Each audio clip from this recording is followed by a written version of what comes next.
The soft crackling of the fire echoed gently through the living room, casting a golden warmth that, on any other evening, might have felt comforting. But not tonight.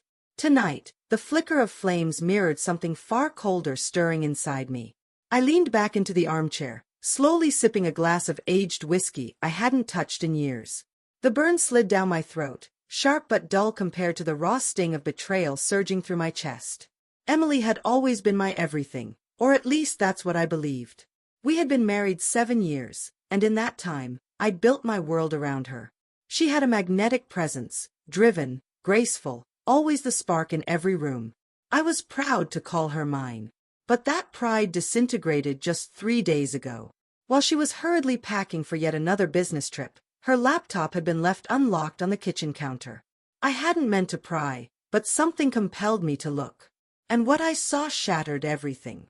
The messages weren't about work, unless her job description involved clandestine meetings with a man named Greg. My stomach turned as I scrolled through explicit texts, a hotel confirmation, and worst of all, her callous words about me.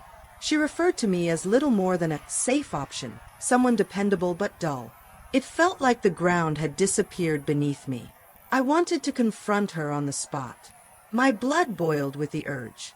But I didn't. Maybe I was in shock. Maybe I realized that a knee-jerk reaction would only yield more excuses. I chose instead to wait, to let the betrayal simmer into something far more precise. Emily returned home tonight, suitcase in hand, flashing a radiant smile as though nothing had happened. "Hey babe, I missed you," she chirped, slipping off her heels at the door. Her voice was sugar-sweet, nearly enough to make me question my own reality. But only nearly. I sat silently in the armchair, lifting the glass to my lips again. "Did your trip go well?" I asked, keeping my tone perfectly even. She paused ever so slightly, then nodded. "Yeah, it was productive. Draining, though." She moved toward the kitchen, no doubt expecting me to follow like I always did, help with the bags, make small talk, play the doting husband. But not this time. When she noticed I hadn't moved, she glanced back at me. "You okay?" "Absolutely," I replied, letting the words settle into the silence like smoke. My calmness seemed to unsettle her, though she shrugged it off and began unpacking. I waited, listening to her talk animatedly about meetings, clients, flights, and deadlines. Her lies flowed easily, like a script she had memorized well. Then she paused, sniffing the air. "What's burning in the fireplace?" "It smells different." I leaned forward slightly, resting my elbows on my knees. "Why don't you go check?" She frowned, puzzled, and walked toward the hearth. The moment her eyes locked onto the flames, I saw the blood drain from her face. What is this?" she whispered, her voice shaking. Inside the fire, our wedding album was slowly curling into blackened ash. The flames swallowed it hungrily, consuming our photos, our notes, the pressed flowers from that day, even the anniversary cards we once held dear. A box of shared memories now reduced to fuel. "I thought it was appropriate," I said, my tone cold and even. "None of it seems to matter anymore, does it?" She spun around to face me, her eyes wild with a mix of fear and rage. "What the hell are you doing? Are you insane?" "Insane?" I stood, placing my glass deliberately on the table. "No, Emily. For the first time in days, I see everything clearly." She stepped back instinctively, firelight casting shadows across her pale face. "I don't understand."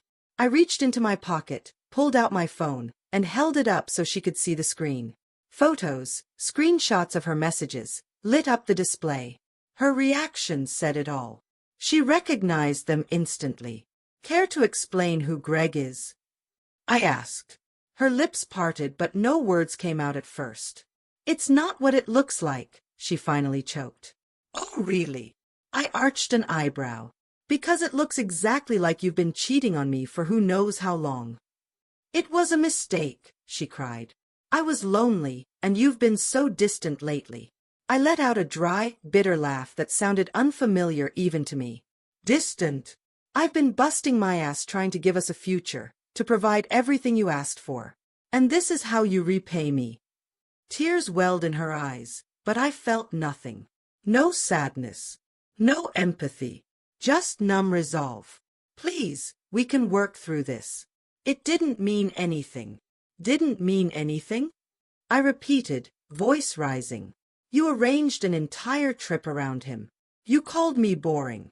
You lied every single day. Don't insult me by pretending it was meaningless.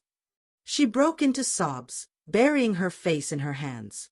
But I stood firm. I thought about confronting you right when I found out, I said, pacing slowly across the room. But then I realized, why give you that satisfaction? You should feel exactly what it's like to have your world implode. Her head snapped up. What are you talking about? I picked up a large envelope from the mantel and tossed it onto the table in front of her. I spoke with an attorney. Divorce papers are drafted. You'll find all the evidence attached. I also contacted Greg's wife. She stared at me, horror-struck. No, you didn't. Oh, I did. She should be confronting him right about now. Her hands trembled as she clutched the envelope like it could somehow save her. Please, please don't do this. I love you. No, you loved the comfort I gave you. The security, I said, my voice sharp with frost. But you threw away the only thing I ever truly needed, loyalty. She kept pleading, but I had already heard more than enough. I grabbed my coat and car keys. You have until the end of the week to move out, I said, heading toward the door. If you're still here by then, the locks will be changed. Where are you going? She cried behind me. My hand paused on the knob. Anywhere but here. And with that, I stepped out into the night, the cool air biting against my face. But it was nothing compared to the weight that had finally begun to lift. In the weeks that followed, I filed the divorce papers and began putting my life back together. Friends and family offered their condolences, but I didn't linger in their sympathy. I turned inward, rediscovering passions I'd abandoned, hobbies I'd shelved, and parts of myself I'd lost. As for Emily, she moved out quietly. Her desperate messages dwindled as she came to terms with the truth. I wasn't coming back. Greg's wife left him, and last I heard, he was still fumbling through the wreckage. Good riddance. That fireplace hasn't been lit since. I leave it cold, not out of grief, but as a symbol, a reminder of the fire it took to burn away the lies and walk into something new.